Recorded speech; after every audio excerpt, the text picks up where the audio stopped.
Hello guys, welcome back to my channel. അപ്പോൾ ഇന്ന് നമ്മൾ ഒരു സോയ ചങ്ക്സിൻ്റെ ഒരു മസാലയാട്ടോ ഉണ്ടാക്കാൻ പോകുന്നത്. അതിന് നല്ലപോലെ വെള്ളം തിളപ്പിച്ചിട്ടുണ്ട്.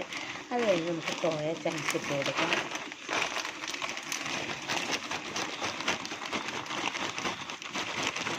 ചങ്ക്സ് ഇട്ട് കൊടുത്തിട്ടുണ്ട്, ഫുള്ളായിട്ടാണ് ഇട്ട് കൊടുത്തത്.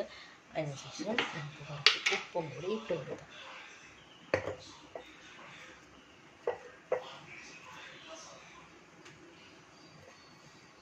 അധികം ഉപ്പിട്ട് കൊടുക്കുന്നുണ്ട്, കാരണം എന്നാലേ പിടിക്കത്തുള്ളൂ. നമുക്ക് വേറെ ഒന്നും അപ്ലൈ ചെയ്യുന്നില്ലല്ലോ, അതുകൊണ്ട്. അപ്പോൾ അങ്ങനെ നമ്മൾ ഫുള്ളായിട്ട് സോയ ചങ്ക്സ് ഇട്ടിട്ടുണ്ട്. കുറച്ച് ഉപ്പാണ് ഇനി ഇട്ട് കൊടുക്കുന്നത്. കുറച്ച് അധികം ഉപ്പിട്ട് കൊടുക്കുന്നുണ്ട്, കാരണം സോയ ചങ്ക്സിനകത്തെല്ലാം നന്നായിട്ട് ഉപ്പ് പിടിക്കണം. നമ്മളിത് കഴുകി എടുക്കാനുള്ള സാധനമാണ്. ഇഞ്ചി, പച്ചമുളക്, വെളുത്തുള്ളി ആട്ടോ, ഇതെല്ലാം കൂടി നന്നായിട്ട് നമുക്കൊന്ന് അരിഞ്ഞെടുക്കാം. അപ്പോൾ ഒരു ചീനച്ചട്ടി വെച്ചിട്ടുണ്ട്. ചീനച്ചട്ടി വെച്ചതിനകത്ത് നന്നായിട്ട് പാത്രം ചൂടായി കഴിയുമ്പോഴത്തേക്കും കുറച്ച് എണ്ണ ഒഴിച്ച് കൊടുക്കുന്നുണ്ട്. എണ്ണ നന്നായിട്ട് ചൂടായി വന്നതിന് ശേഷം നമുക്ക് കടുകിട്ട് കൊടുക്കാം. പച്ചമുളകും ഇഞ്ചിയും വെളുത്തുള്ളിയും എല്ലാം കൂടി ചോപ്പ് ചെയ്ത് വച്ചേക്കുന്നതാണ്. നമുക്കിതിനിട്ട് കൊടുക്കാം.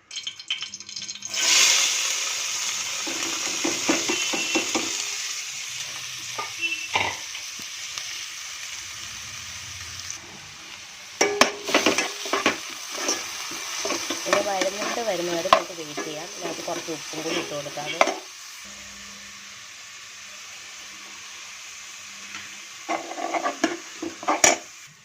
ഇനി നമുക്ക് മഞ്ഞപ്പൊടി,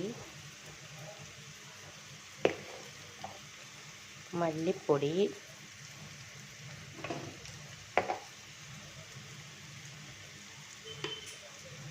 മുളക് പൊടി,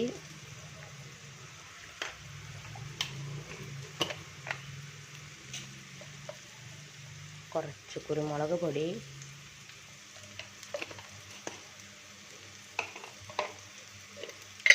ഗരം മസാല, ഇതെല്ലാം ചേർത്ത് നമുക്കൊന്ന് മിക്സ് ചെയ്യാം.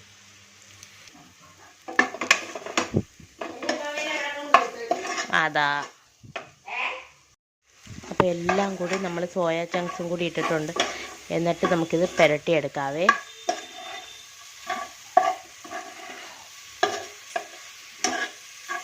എരിയോ ഉപ്പോ ഒക്കെ കുറവാണെങ്കിൽ നമുക്ക് അത്യാവശ്യത്തിന് ഇട്ട് കൊടുക്കാം. ഞാൻ ഓൾറെഡി പച്ചമുളക് ഇട്ടതുകൊണ്ട് എരി കുറച്ചേ ഇട്ടിട്ടുള്ളൂ.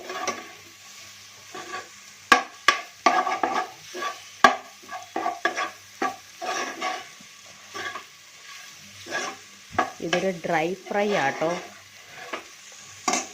കുറച്ച് കറിവേപ്പിലയും കൂടി ഇട്ട് കൊടുക്കാം. ലാസ്റ്റാണ് ഞാൻ കറിവേപ്പില ഇട്ട് കൊടുക്കുന്നത്. അപ്പോഴത്തേക്കും അത് നന്നായിട്ട് മണമൊക്കെ ഇറങ്ങി ലാസ്റ്റ് നല്ലൊരു ഫ്ലേവർ തരും. ഇത്രയേ ഉള്ളൂ ഇന്നത്തെ വീഡിയോ. അപ്പോൾ വീഡിയോ ഇഷ്ടമാണെങ്കിൽ ലൈക്ക് ചെയ്യുക, ഷെയർ ചെയ്യുക, സബ്സ്ക്രൈബ് ചെയ്യുക.